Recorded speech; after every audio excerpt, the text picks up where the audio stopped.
Bom dia, boa tarde, boa noite, seja bem-vindo, espero que você esteja bem e preste bem atenção nas dicas que eu vou te passar hoje, pois elas serão a base para o começo de uma criação de personagem, mas eu vou focar especificamente hoje na criação do design do personagem do que na história em si, porque isso aí pode ficar para outros canais de conteúdo, você pode pesquisar aí como fazer história, enfim. Por isso já vai deixando seu like e se inscreve no canal para você não perder mais nenhum vídeo e dicas como essas que eu vou te passar hoje e demais sobre desenho, animação e etc. E também faço lives aqui no YouTube para compartilhar um pouco mais desses desenhos e essas dicas que eu faço também. Mas sem mais enrolação, bora para as dicas. Vamos lá, como fazer um bom design de personagem do zero, do jeito certo? O primeiro ponto, faça a história e a personalidade dele primeiro. Que adianta você fazer um design primeiro, bonito e tal, mas não tem nada que você possa contar por trás daquele design, daquelas roupas e daquelas cicatrizes que o seu personagem pode ter, ou até mesmo do cabelo, né? Então, é muito importante você fazer uma história primeiro, botar uma personalidade primeiro, o que você quer que seu personagem passe para as pessoas, a lição que ele passe, o jeito dele, que tipo de história você quer contar através do seu personagem. É muito importante você fazer uma história antes e a personalidade antes de criar o design, porque ajuda a ter uma base pro design.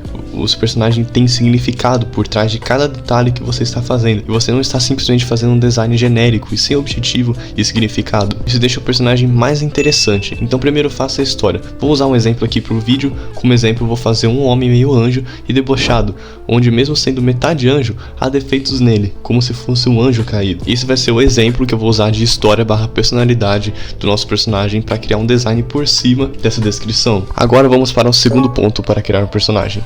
Design. Bom, aqui é o mais importante, né, e o que é o objetivo do vídeo, é o nosso design do personagem. Fazer o design dele baseado na história que você criou primeiro e na personalidade do personagem que você criou antes, isso deixa o design mais profundo, tendo mais significados e até mesmo consequências, como por exemplo, se você coloca uma cicatriz num personagem, você meio que tá contando uma história de onde ele ganhou aquela cicatriz, ou o cabelo, de por que a cor do cabelo é daquele jeito, por que o cabelo dele é desse jeito, né, ou o estilo de roupa, por que ele usa as roupas assim. É sempre legal você colocar um porquê do design dele, né, o porquê que ele tá fazendo isso, porquê que ele tem isso, e isso deixa o personagem mais curioso quando a pessoa se perguntar e querer saber do passado dele. Bons designs têm história, e aqui fica um desafio para vocês, o famoso desafio da silhueta. Como muitos animes e outras animações, né, o cabelo diz muito sobre quem é o personagem. Vocês podem ver como a Hatsune Miku tem um cabelo absurdo, se você coloca uma sombra, você coloca só a sombra da Hatsune Miku, você já sabe que é a Hatsune Miku. Assim como o Pikachu, você coloca a sombra só do Pikachu, de qualquer outro Pokémon, você já consegue saber qual Pokémon é, e isso é legal, uma estratégia que eles usavam no desenho. E o exemplo que eu vou dar aqui é os personagens de Boku no Hero, né, onde basicamente é o melhor exemplo para a cidade de design de personagem, onde o autor conseguiu fazer designs que conseguem ter uma boa característica do personagem e mostrar a história deles, qual é o poder do personagem, qual é o significado da roupa. Os designs de Boku no Hero são muito bons, por exemplo do Bakugo, onde você vê vários indícios de explosões na roupa dele, né, além das luvas dele que são granadas e o parte do cabelo que é bem espetado, né, porque é um cara mais explosivo. Então você vê que o design condiz com o poder e a personalidade do personagem. Até mesmo o All Might, que tem o clássico cabelinho pra cima, se você bota só a sombra do All Might, você já sabe que é o All Might só pelo cabelinho dele e pelo porte físico gigante dele também, até porque o próprio personagem, por ser maior, com um grande porte físico, e o sorriso dele, né, representa esperança, força. Por isso é importante você sempre definir a história e personalidade antes de fazer um design, e fica até bem mais fácil de fazer. Por isso um design exagerado, entre aspas, e expressivo pode dar certo a identificá-lo facilmente, ao ponto de ser reconhecido apenas pela sombra, tornando o design icônico e memorável também. Diante disso, o exemplo que eu vou fazer vai ser um homem que vai ter uma coroa de anjo para representar uma divindade, entre aspas, né, que é um anjo, mas eu vou fazer ele com uma roupa cinza e com uma roupa meio manto assim cinza incompleta, né, com uma calça preta, representando basicamente as impurezas e os erros que podem existir nele, né, sempre com mais, e ele sempre vai ter uma expressão de deboche, meio julgamento assim, incrédulo com as coisas, sabe? Fazer um design onde ele tem uma característica de divindade, mas ao mesmo tempo ele tem características de alguém caído, roupas mais cinzas e escuras, como vocês podem ver no exemplo aí do meu personagem. Eu vou chamar ele de Tianchi, porque é anjo em alguma língua aí que eu pesquisei e eu não lembro agora.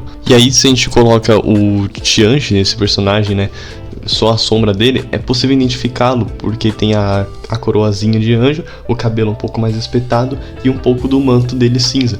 Isso que faz um personagem ser bem característico, não aquele personagem genérico que você coloca e parece 1000 outros personagens genéricos, que nem nos animes, que tem muitas vezes, né? E você consegue ver esse exemplo de sombra e de bons designs em muitos animes por aí. São famosos, às vezes nem mesmo pela história, mas pelo design cativante que eles têm, como por exemplo Demon Slayer também, que tem os Hashiras. Cada Hashira consegue representar o seu poder. Rengoku com uma capa lembrando o fogo e os cabelos também laranja e vermelho e amarelo representando o fogo, basicamente, que é o poder dele, né? O Zenitsu, que é o próprio raio, basicamente, né? Tem ali aquele aspecto amarelo, com triângulos pontudos na roupa e a cabelo amarelo representando a cor do raio, basicamente. Você olha e você vê que ele tem poder de raio, você vê que ele tem poderes elétricos, basicamente, que é a respiração do trovão que ele usa. Enfim, você vê muitos exemplos por aí que podem ser usados. Bom, nesse vídeo eu passei aqui o básico do básico para vocês, por isso deixem o like, se inscrevam no canal para receber mais dicas e vídeos desses como este, que eu vou dar dicas básicas de desenho e animação também,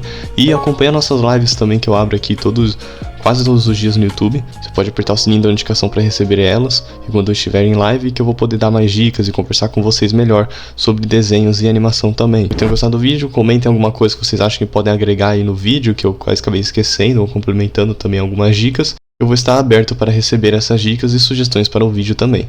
E é isso, que Deus nos abençoe e tenha um ótimo dia. Fui!